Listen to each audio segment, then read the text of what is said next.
4 Decembers ago, I was playing a concert in a small venue called Yarmello's. This was way up north by the Canadian border.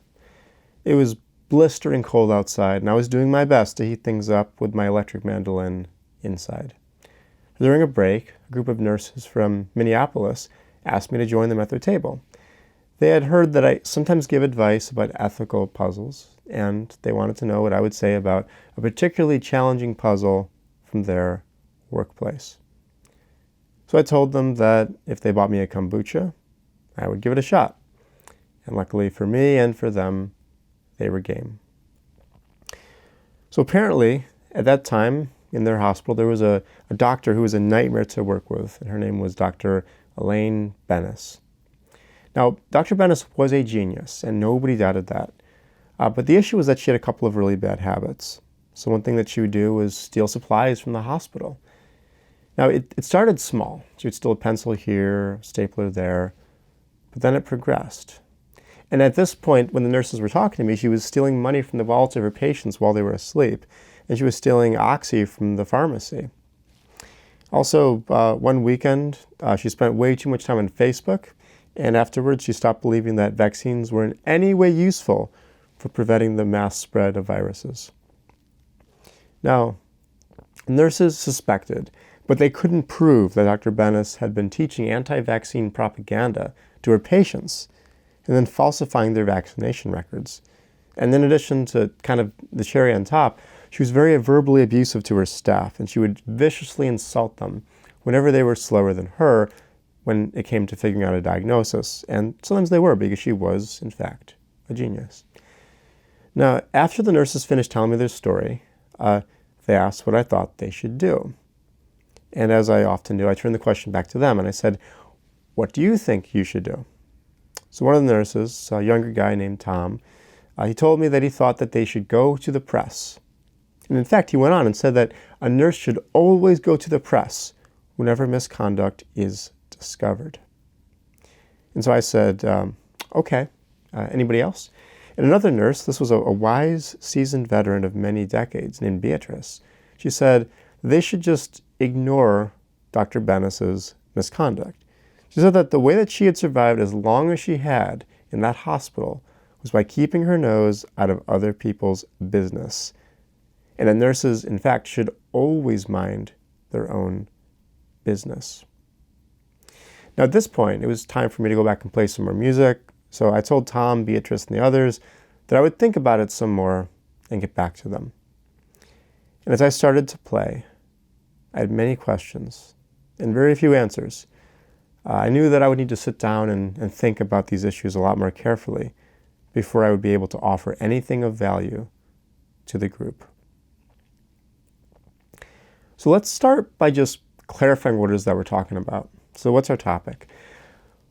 Well, the nurses were asking about something called whistleblowing. In particular, they were asking about a specific form of whistleblowing where members of a non-governmental organization report misconduct within their organization to the press.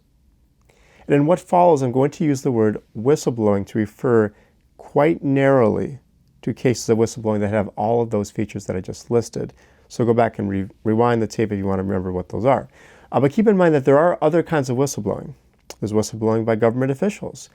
And there's whistleblowing that happens when someone reports misconduct within their organization, either to their immediate supervisor or to somebody else within the chain of command. And those other types of whistleblowing are very important. But they're just not what we're talking about here. So with that out of the way, let's start with Tom and Beatrice's ideas. Now, when the nurses talked to me, since I didn't know all of the facts, it seemed to me that either of them could be right about the case at hand. So what I mean when I say this is that maybe the nurses should report Dr. Bennis to the press, or maybe they shouldn't. I don't know. I didn't know yet. But what I did know for a fact was that both of them were wrong in their theories. Both were giving incorrect theories of whistleblowing. So first, Tom. Tom said that nurses should always blow the whistle when they see misconduct, but that just can't be right. Suppose that I see a colleague stealing a pencil that would have been thrown out anyway because she doesn't want to see it go to waste. Now, in some workplaces, that would count as misconduct. It is theft.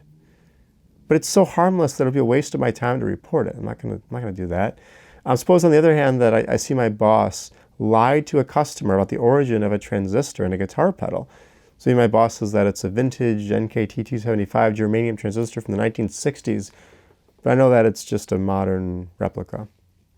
So I know that if I blow the whistle on my boss, I'm going to be fired and blacklisted from the industry, and I won't ever be able to work in the guitar pedal business again. And if I have a sick child at home who will die if I'm out of work and I can't afford her medical treatments, then it would seem overly demanding to require me to blow the whistle. Additionally, there are cases where a problem could be better handled by simply having a conversation with the person assumed to be in the wrong. So imagine that a coworker tells me an offensive joke in private. So maybe I'll just have a conversation with them and tell them, I'll remind them about workplace etiquette. All right, so for all of these reasons and more, Tom's theory is excessive in requiring too much whistleblowing. Now, on the other hand, let's talk about Beatrice. So Beatrice's theory is deficient in permitting too little whistleblowing. So in workplaces, people sometimes act in ways that harm one another in morally abhorrent ways. And sometimes the only way to mitigate those harms is by making your concerns public. And the Me Too movement is a powerful reminder of this. It's a powerful reminder of the impact that whistleblowing can have on ousting individuals who are very powerful, who have committed sexual misconduct. So what we need is a middle way. We need a virtuous mean between these vices of excess and deficiency. We need a plausible compromise between the two extremes of Tom and Beatrice. And a good place to start is a book by Richard DeGeorge. So he has this theory in his textbook called Business Ethics. And he identifies 3 conditions that must be satisfied in order for it to be morally permissible for an employee to engage in whistleblowing. Now, his first condition is that the company must be doing serious harm to others through its actions and policies. The second condition is that the employees must first report the harm to the immediate superiors. And if the employee's immediate superiors do not effectively address the issue, the employee must then use the internal reporting procedures within the firm to the extent that doing so is feasible.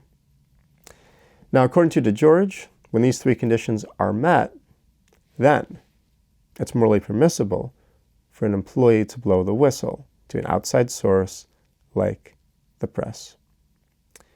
So when we think about Dr. Bennis, the first of George's criteria is met. The first criterion is met. The hospital, through Dr. Elaine Bennis, clearly presents a harm to the public. But the next 2 aren't met until the nurses make a good faith effort to use internal reporting mechanisms. So let's suppose that everyone in the hospital's hierarchy is so terrified of Dr. Bennis that there's no feasible path through internal reporting mechanisms that results in the curtailment of her bad behavior.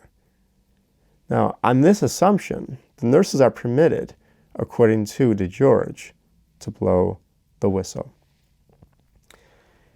So at this point, one question we can ask is, are the nurses required to blow the whistle? And as with the question of the permissibility of blowing the whistle, the question of whether there is a requirement to blow the whistle is going to involve trade-offs. We don't want to be too strict or too permissive. So on the one hand, the nurses do have a positive duty to inform the public about Dr. Bennis. On the other hand, they have a positive duty to themselves and to their families to avoid putting themselves and their livelihoods at risk. So what should they do? So again, let's take another look at DeGeorge's text. So DeGeorge gives us 2 additional conditions. So the first is that the employee has convincing evidence that they are correct in their assessment of the harm posed by the company. And the second condition is that the act of blowing the whistle is likely to bring about good results that outweigh the harms to the whistleblower. So in other words, the expected benefits outweigh the expected costs. Now, returning back to the case of Dr. Elaine Bennis in the hospital, it isn't clear what sort of evidence the nurses have.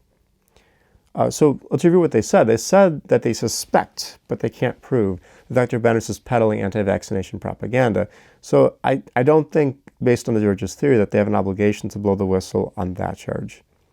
But let's say that Tom has a video of Dr. Bennis stealing from a sleeping patient and the pharmacy, and has the means of finding another job if the hospital retaliates against him. If both of those things are true, then it's plausible that he is obliged to blow the whistle. He's obligated to blow the whistle. But take Beatrice. Maybe Beatrice has a sick family member at home. She's 3 days from retirement. She would lose her entire pension if she blows the whistle, and so she would be financially screwed over for the rest of her life. So these costs are much more significant, and in that situation, Beatrice might not be morally obligated to blow the whistle. Now, DeGeorge's account isn't universally accepted as sort of the be-all, end-all account of whistleblowing. I presented it as a really good place to start. And it's also really instructive to go through his text and look at his defense of these principles, and I highly recommend that you do that. But, it is an excellent thing to do if you want to orient yourself in the debate about whistleblowing. It gives you a good starting place. And it's helpful for seeing that any plausible account of whistleblowing is going to involve trade-offs between a rich set of duties and rights associated with a variety of different stakeholders. So there's the public, there's the employees, there's the families of employees, and there's the corporation itself. So to evaluate DeGeorge's criteria, what I'd invite you to do is take a real-life case of corporate misconduct and see how good of a job it does at determining whether the conduct of whistleblower is impermissible, merely permissible, or required. And you can even look beyond the type of whistleblowing that I'm talking about. So for example, in 2013, Edward Snowden leaked classified documents from the National Security Agency to Glenn Greenwald of The Guardian newspaper and other journalists. And these documents revealed a massive surveillance infrastructure that was far more invasive than anyone outside of our government intelligence agencies could have imagined. Now, Snowden attempted to use internal reporting mechanisms to raise his ethical concerns. At least that's his, if you listen to the way that he presents the story, that's what he says he does. And he says that these attempts failed. Now, at this point in his life, Snowden has been charged with 3 felonies, and it's unlikely that he's ever going to be able to return home to the United States. So you should ask yourself, were Snowden's actions permissible? Were they required? What would DeGeorge's verdict be? And is that verdict correct?